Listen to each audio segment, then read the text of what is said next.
सभी खबरों से जुड़ी किसी भी छोटी या बड़ी अपडेट को पाने के लिए सब्सक्राइब करें हमारे चैनल खबरी चौखट को और किसी भी नोटिफिकेशन को पाने के लिए बेल आइकन को दबाना न भूलें, क्योंकि हम रखते हैं चप्पे चप्पे पर नजर। चीन के इशारे पर नाच रहे मालदीव के राष्ट्रपति मोहम्मद मुइज्जू ने एक बार फिर भारत को गीदड़ भगदी दी है। मुइज्जू के सांसद ने दिए अपने पहले भाषण में कहा कि मालदीव देश की संप्रभुता को नुकसान पहुंचाने वाली किसी भी एक्शन को बर्दाश्त नहीं करेगा। उन्होंने कहा कि मालदीव की सेना जल्द ही अपने पूरे विशेष आर्थिक जोन में 24 घंटे निगरानी करने में सक्षम हो जाएगी। मुइज्जू का यह बयान ऐसे समय पर आया जब मालदीव के आरोप लगाया कि भारतीय कोस्ट गार्ड ने अंतर्राष्ट्रीय कानून का उल्लंघन करते हुए माले की मछली पकड़ने वाली नौका धावा बोल दिया है। मालदीव ने भारत से जवाब भी मांगा हुआ है। वहीं अब चीन की मालदीव को लेकर खतरनाक योजना का खुलासा हुआ है। मुइज्जू ने संसद में दिए अपने बयान में कहा कि भारतीय सैनिकों का पहला जत्था 10 मार्च को यहां से लौट जाएगा। उन्होंने कहा यह आधिकारिक रूप से सूचित किया जाता है कि मालदीव भारत के साथ समझौते का नवीकरण नहीं करेगा, जो नई दिल्ली को मालदीव की सीमा और समुद्री इलाके को निर्धारित करने का अधिकार देता है। मुइज्जू ने इस भारत विरोधी बयान के बीच अब खुलासा हुआ है कि मालदीव की सरकार चीन को हिंद महासागर के अंदर अपनी जमीन पर समुद्री निगरानी केंद्र बनाने की मंजूरी दे सकती है।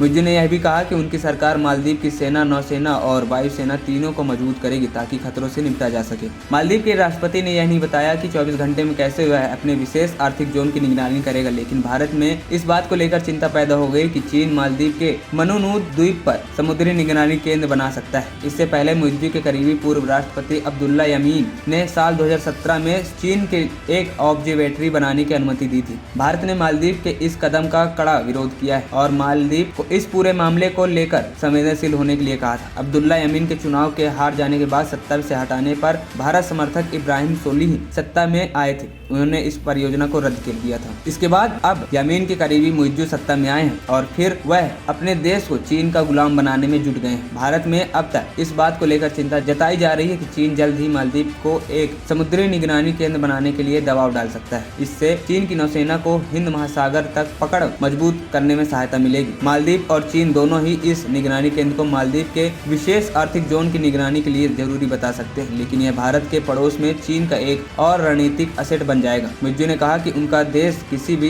दबाव में नहीं आएगा जो संप्रभुता को कमजोर करता हो। आपको बता दें यह चिंता ऐसे समय पर जताई जा रही है जब चीन का जासूसी जहाज जल्द ही मालदीव के लंगर डालने जा रहा है। खबरी चौखट की रिपोर्ट।